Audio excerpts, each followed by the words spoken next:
Oh, hi. Yes, hi. Well, I didn't see you there. Yes, the air was being taken out of my chamber here in order to attract the Red Angel. And again, welcome everyone to another episode of Let's Warp Off with Kevin. If you don't like it, you can go warp yourself. My name is Kevin, and today we'll be talking about Star Trek Discovery, Season 2, Episode 10, The Red Angel.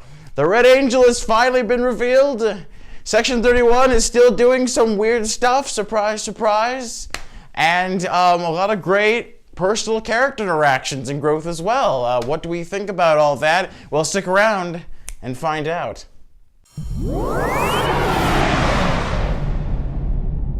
So again, one thing that I really liked about the episode as we start off with is I really love the funeral scene for Ariam. I thought that was really well done.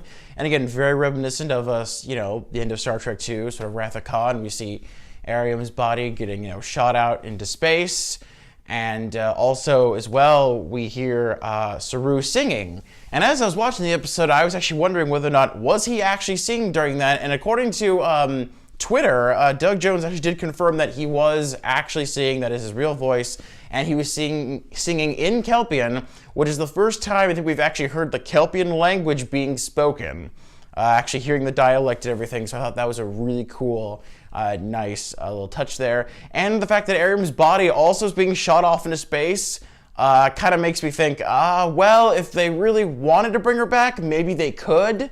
They could write up some weird sci-fi loophole where she's in a thing and they could bring her body back or something like that. But again, we'll see. For right now, we'll presume that she's dead for the time being. And I think one of the most humorous moments, actually, maybe in the entire series, was, again, I really thought it was funny seeing Mirror Georgiou hit on Stamets because she thought that in the Mirror universe he was pansexual. And again, we see that a lot in other previous Mirror universe episodes where the character's a little more sexually risque, if you will.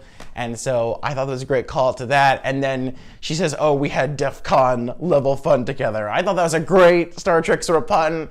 And then at the very end where Tilly just goes, what just happened? And then cuts away, I thought was perfect. So again, I thought that was one of the more funnier scenes in all of Discovery. Again, I thought that was really great stuff. So again, there's a lot of great character moments and interactions, again, really make this episode shine. A great scene with Michael Burnham and Leland, and then Leland is basically confessing and saying that he knew her parents and they were involved with Section 31.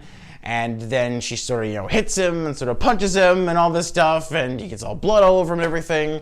And again, in this episode, it really shines, I think, Sonequa Martin Green really shines the episode by showing all these different levels of emotion throughout the whole episode. And this is, again, really a great one, too, as well. So again, we find out more revelation. Again, a lot of information this episode is being revealed. Again, bit of an info dump, but it's all necessary information we need to sort of move the plot forward. We have another great little character moment scene with kind of Colbert talking about his feelings with Admiral Cornwell, and we find out that Cornwell actually was, or is a therapist. And again, I was thinking back to Next Generation with Deanna Troi being the ship's counselor, and that's what I've been saying all along. I'm like, why? I was thinking this in my head, why doesn't Discovery have a ship's counselor? I mean, really, if anything, they could really use one. If any of the ships could need a ship's counselor, it's Discovery. So I don't know. I mean, she seems to be sort of Cornwell seems to be sort of a, more of an admiral than a therapist. So it's yeah, can she, do this more often? Or can they get a therapist on the ship? What's going on here? But yeah, I thought that was, and again, nice scene. But I'm yeah, I think Discovery does need a ship's counselor for sure. Definitely, absolutely, 100%. Discovery, get on that. So we have, again, in this scene, after all the past two episodes with Spock and Michael Burnham kind of arguing, getting each other's throats, and knocking chess pieces over the place, we get a really great scene where Spock and Michael Burnham really have a reconciliation moment. And the music that was playing during that scene was really wonderful. It also reminded me a little bit of Battlestar Galactica by Barry McCreary with sort of music and sort of humming, and it was really kind of great. And then Spock sort of says something along the lines, it would be not ideal if you would perish, or something like that. Which again, which is for a Vulcan, that's a great compliment. So again, it was a nice moment. It's we finally see them kind of starting to heal and, finally not really be at odds anymore. So again, I really like that growth and development between Spock and Michael Burnham. And so, basically throughout this whole episode, we've been planning about how to capture the Red Angel, everyone's kind of formulating, trying to get the plans of what they want to do. And, they think, really that it's going to be Michael Burnham is going to be the Red Angel. At least that's what they think for the time being. And again, they're trying to coordinate and plan this out in order to trap it. And that's sort of really the crux of really the chunk of the episode. And so we see that, again, they're gonna, have Michael risk her own life, basically have her almost risk her life in order to get the Red Angel. And of course, as we sort of see the Red Angel, they're starting to trap it and everything too. In Section 31 up above, Leland is trying to do a security override in order to close the wormhole the Angel came out of. And we see him going to get a retinal scan, aka Section 31 lens crafters. And he's going through there, and we see that as he's trying to get the security override button and trying to say his name, Control says right back to him and then shoots him right in the eye, and he's laying on the floor, and he seems to be talking to Tyler through the intercom. So what I got from this is that Leland is actually not actually dead, or at least he's not actually dead yet. He has now been taken over by the evil Control AI, and now Leland is an actual tool. He is now an actual literal tool in every sense of the word now. So again, I thought that was a cool, interesting scene. I was very confused when I first saw it, and then on rewatch, I go, oh, I had a little better understanding of it. So yeah, just wanted to talk about that and clear that up for anyone that was possibly confused. And then, as we see also on the ship, a Bridge of Discovery, we see another woman sort of walk on board, and everyone's kind of looking at her, glancing at her, and it's like, oh, well, that was Arium Station, and oh, this is the replacement, and oh, how do we feel about all this? And it was a nice little interesting scene, and it probably doesn't really mean, if you've just been watching the show and it's you're like, well, who is this person? Why are they taking over Arium's spot, or whatever? Are they introducing a new character? And I guess they are. This is their introducing a new character, but that is actually, fun fact, behind the scenes fact, that is the actress who played Arium back in season 1. And so this actress played Arium all throughout season 1, and then when season 2 started, they had a different actress, and her name was Hannah Cheeseman. Hannah Cheeseman has been playing Arium up until, episode 9, episode 10, tells basically she's died. And now they're bringing back the former Arium, who's played by Sarah Mitch, I believe her name is. And so I thought that was an interesting little fun fact, little callback thing. And I'm kind of wondering what the deal with that is. Like, why did they replace Arium in season 2? Is it makeup? Is it makeup? Is it something to do with the makeup? Maybe she didn't like being the makeup, so she wanted to be back to being a regular cast member without the makeup. I don't know. So if anyone has any ideas or thoughts about what's the deal with Hannah Cheeseman replacing Sarah Middich at all, just let me know, comment below, and that would be great if you have any more info on that. And then we sort of finally get now, after the plan sort of motion, and as Michael Burnham seems to be dying, everyone's basically like, no, we gotta do something. We gotta stop this. We gotta completely stop this. Even though what was happening throughout the whole episode, they're planning on this the whole time. They knew Michael Burnham was gonna be near death. But of course, everybody is just like, no, we gotta stop this. We gotta stop this immediately. It's kind of like, oh, come on, guys, come on. This was the plan all along. Like, don't all get like that. But of course, Spock, who actually remains the unemotional one. It does make sense, though, Spock being the unemotional one, being the one to point to the phaser saying, hey, stop, don't do this. I can't let you do that. Get past me first or else I'll shoot you.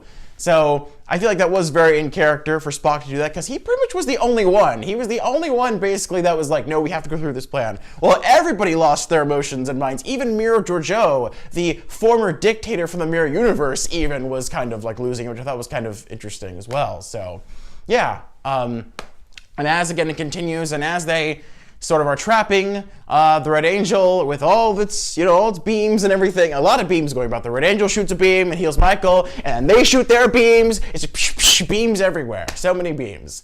And then we find out the Red Angel has finally been unmasked, and my theory turned out to be absolutely wrong, and it turned out to be Michael Burnham's mom all along. So this has been very interesting, and how the internet's been reacting to this, because it seems like for the most part, nobody really, from what I saw, nobody seemed to really call this. Maybe some people did, but they're very few and far in between. I sure didn't see them.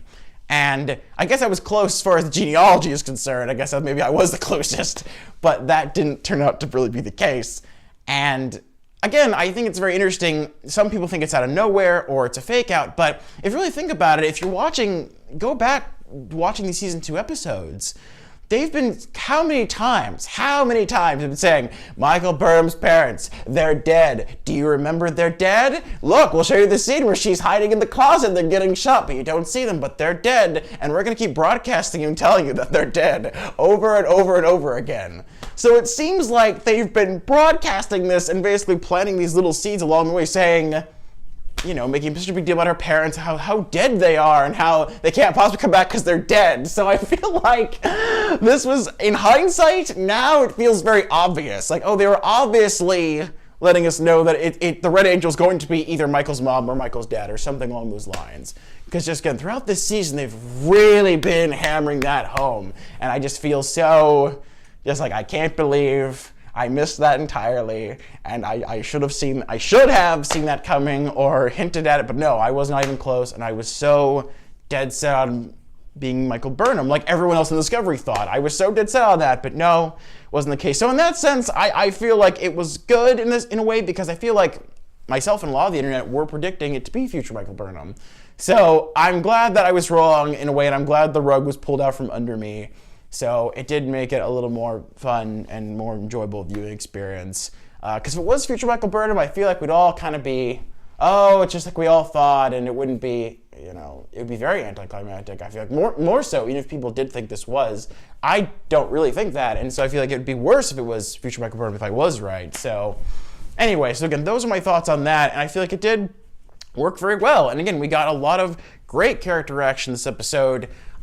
Major reveal with the Red Angel. Again, a lot of great, you know, humorous, funny scenes, and again, move the plot forward in a major way. We have 4 more episodes left, and my other question too is, where is number 1? What is number 1 doing? Remember when we saw her back for that one scene for 3 or 4 minutes? Well, it's been 10 episodes. What is she doing? Is she just like repairing the NCC 1701 Enterprise over there? What's going on? Where's number 1? I don't understand that. So anyway, that's just a little weird thought I had, nothing to do with the episode so much. But again, please make sure to like, share, and subscribe. And again, if you want to make sure to get a Kevin t-shirt, I will make sure to provide a link in the show notes below, URL, you can copy and paste it, so if you want to get another Kevin Con t-shirt. So again, thank you all for watching oh so much, and I will see you all again next time. All right, take care. Bye-bye.